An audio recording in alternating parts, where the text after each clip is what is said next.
Всем привет, дорогие друзья! В сегодняшнем видео мы будем вместе с вами готовить тренд наступающего года – торт на боку. Вот так я оформила свой торт. Если вы хотите посмотреть, как я это сделала, добро пожаловать ко мне на кухню. Приготовление бисквита начнем со взбивания белков. Добавляем к белкам немного соли и начнем взбивать на небольшой скорости, постепенно ее увеличиваем. Для приготовления бисквита нам понадобится 120 граммов сахара мелкого или сахарной пудры. В белки нам надо будет ввести половину сахара, то есть 60 граммов примерно. Взбиваю белки, когда они покроются легкой пенкой, вводим сахар. Кстати, белки у меня от 4 куриных яиц.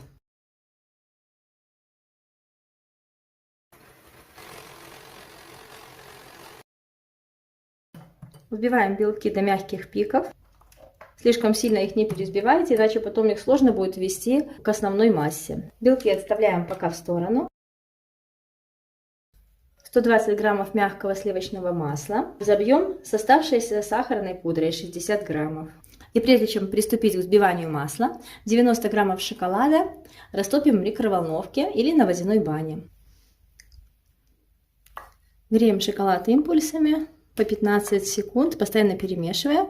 И когда уже почти весь шоколад растворится, больше не нагреваем, а перемешиваем, и он полностью разойдется. Оставляем шоколад в сторону, чтобы он слегка остыл. И приступим к взбиванию масла с сахарной пудрой. Венчики после белков можно не мыть. Масло слегка должно посветлеть, и сахарная пудра растворится. Добавляем 4 желтка по одному. Сначала один. Взбиваем около 30 секунд. Когда один желток вмешается, добавляем следующий. И так делаем 4 раза. Масло и желтки должны быть комнатной температуры. Но если даже и масло немножко расслоится, ничего страшного, в процессе приготовления теста это никак не влияет на его качество. Когда последний желток добавлен, вводим шоколад. Шоколад к этому моменту должен быть только чуть-чуть теплый. Желательно, чтобы он был комнатной температуры. И взбиваем до однородности. Счищаем со стеночек, чтобы масса была полностью однородная. Еще раз взбиваем. И можно приступить к введению муки. Соединяем 25 граммов какао-порошка и 85 граммов пшеничной муки. Тщательно перемешиваем и вводим в 2 приема. Перемешиваем с помощью лопаточки.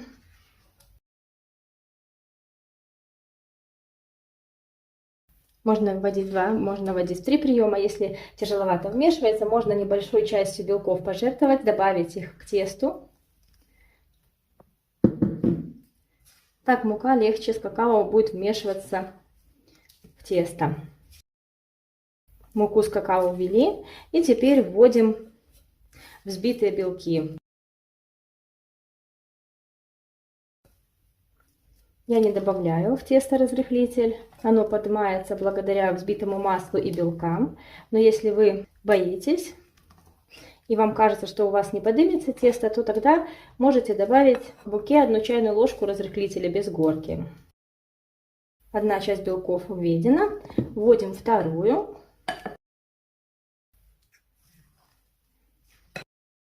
Перемешиваем снизу вверх, стараемся лишних движений не делать. Когда почти полностью вмешается вторая часть белков, вводим третью. Как только все белки будут вмешаны, можно приступать к выпечке. Такое изумительное тесто получилось. Помещаем его в форму. Выпекать я буду в кольце диаметром 18 сантиметров. Распределяем тесто по форме равномерно, стараемся. И отправляем в духовку, разогретую до 170 градусов. Выпекаем бисквит до готовности. У меня он выпекался 40 минут. Вам может понадобиться больше или меньше времени. Все будет зависеть от особенностей вашей духовки. Сразу в духовке бисквит немножечко поднимается шапочкой. Потом, когда остывает, практически становится ровным. Даем ему слегка остыть в форме.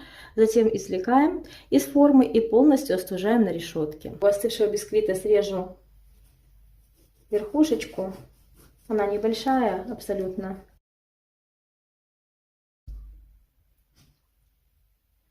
и разрежу на 2 или на 3 коржа. Я разрезала бисквит на 3 коржа.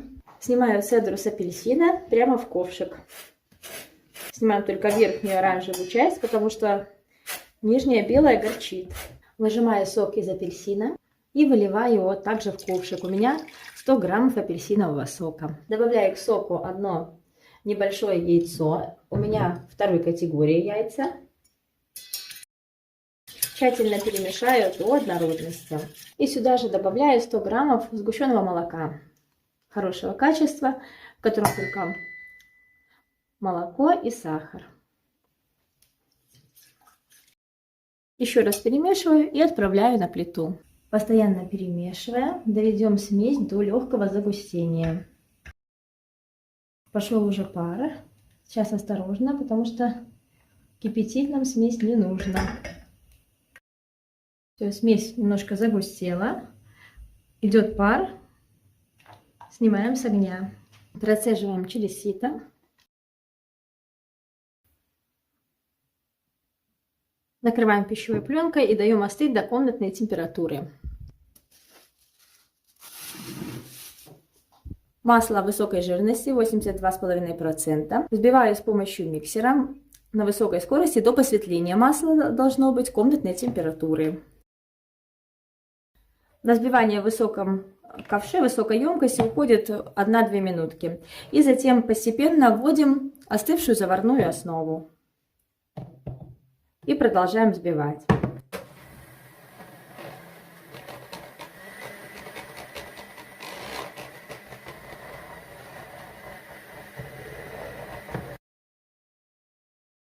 Когда вся основа заварная будет добавлена, взбиваем до однородности, и крем готов. Крем похож на апельсиновое мороженое. Можно приступить к прослаиванию торта. Соберу торт и поставлю его в холодильник для стабилизации. Масло в креме у меня 130 граммов.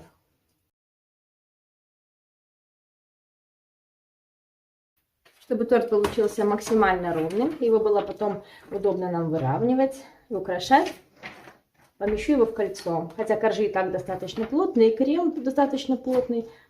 В принципе, торт и так будет ровным. Но кольцо, я думаю, нам не помешает. Крем хорошо застыл. Достаю торт из кольца. Снимаю ацетатную ленту. И теперь пропитаю свой торт абрикосовым джемом. Взяла 2 столовые ложки с горкой абрикосового джема и добавлю немного кипятка, чтобы получилась такая консистенция, которой будет удобно пропитать торт. И смажу торт абрикосовым джемом. Кусочки не нужно, чтобы попадали на торт, потому что потом мы будем покрывать его шоколадным ганашем. И сбоку можно помазать немного. 90 граммов темного шоколада. У меня процент содержания какао 72%. Растоплю в микроволновке импульсами по 15 секунд, постоянно перемешивая. Когда часть шоколада еще будет не растаявшей, уже можно прекращать нагревание. Этот шоколад уже подтает от тепла тарелки и другого растопленного шоколада. Так это поможет не перегреть шоколад. Немножко поперемешиваю, чтобы шоколад слегка подостыл, чтобы он не был горячим, около 40 градусов, чтобы он был. И тогда введу мягкое сливочное масло жирностью 82,5%. Мне понадобится 70 граммов сливочного масла.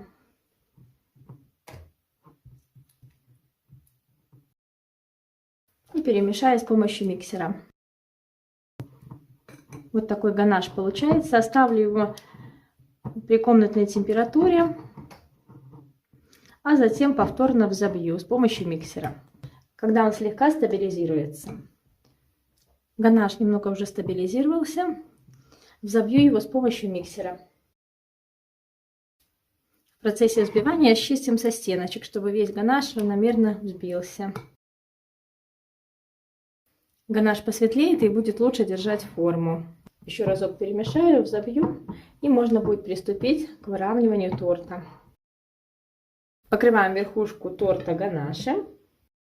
И затем отправим торт в холодильник, чтобы ганаш успел схватиться. Когда верхний слой ганаша застынет, перевернем торт на подложку.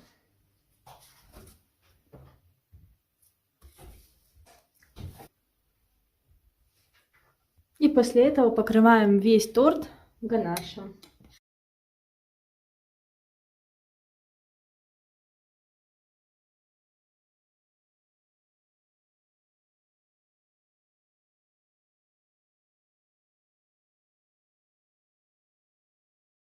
Я подержала торт в холодильнике около 20 минут. Теперь отрежу горячим ножом с одного края кусочек торта небольшой. Отрезаю ровненько, чтобы торт потом мог стоять на этой части. Заодно можно посмотреть разрез. Смотрите, какой красивый. Теперь, пока торт еще замороженный, надо перевернуть его на боковую часть. Торт у меня лежал на подложке, которую я затянула пищевой пленкой. Так будет торт легче потом поднимать. И его обратная сторона не испортится. Поднимаю вот так. И устанавливаю на подложечку. Вот так должно получиться. Теперь одеваю на торт пакет. Или можно его обернуть пищевой пленкой и отправляю в морозильную камеру, чтобы верхний слой ганаша очень хорошо замерз. Если у вас мало места в морозильной камере, можно торт снова положить и заморозить, а потом уже так установить в замороженном виде, и тогда уже будем покрывать наш торт шоколадным велюром. С помощью растопленной шоколадной глазури нарисую силуэты деревьев. И попробую сделать елочку. Итак, послойно сделаем всю елку. Когда один слой застывает, наносим второй, чтобы они не сливались в один. И нарисую также еще луну. Вот так вот у меня получилось. Даю полностью глазури затвердеть, и можно будет приступить к дальнейшему украшению нашего торта. Это у нас будет лицевая сторона торта. С помощью оставшегося шоколадного ганаша прикрепляю фигурки деревьев и елочек на торт. Маленьким шпателем нанесу ганаш, и он очень легко схватится на торте.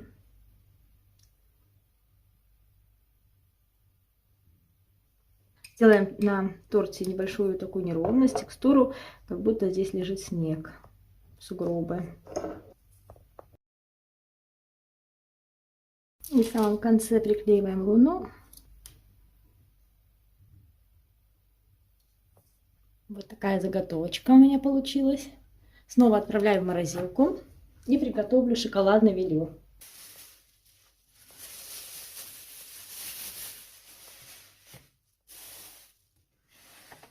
Шоколадный велюр я храню вот в таких вот пакетиках. Он остался у меня от приготовления торта «Зимнее облако». В этом видео я показываю, как делаю шоколадный велюр. На работе температура его около 45 градусов. Опущу велюр в стакан с кипятком, и так он быстренько нагреется до необходимой мне температуры. Немножко перемешаю, чтобы быстрее процесс шел. Хорошо подмороженный торт достаю и завелюриваю.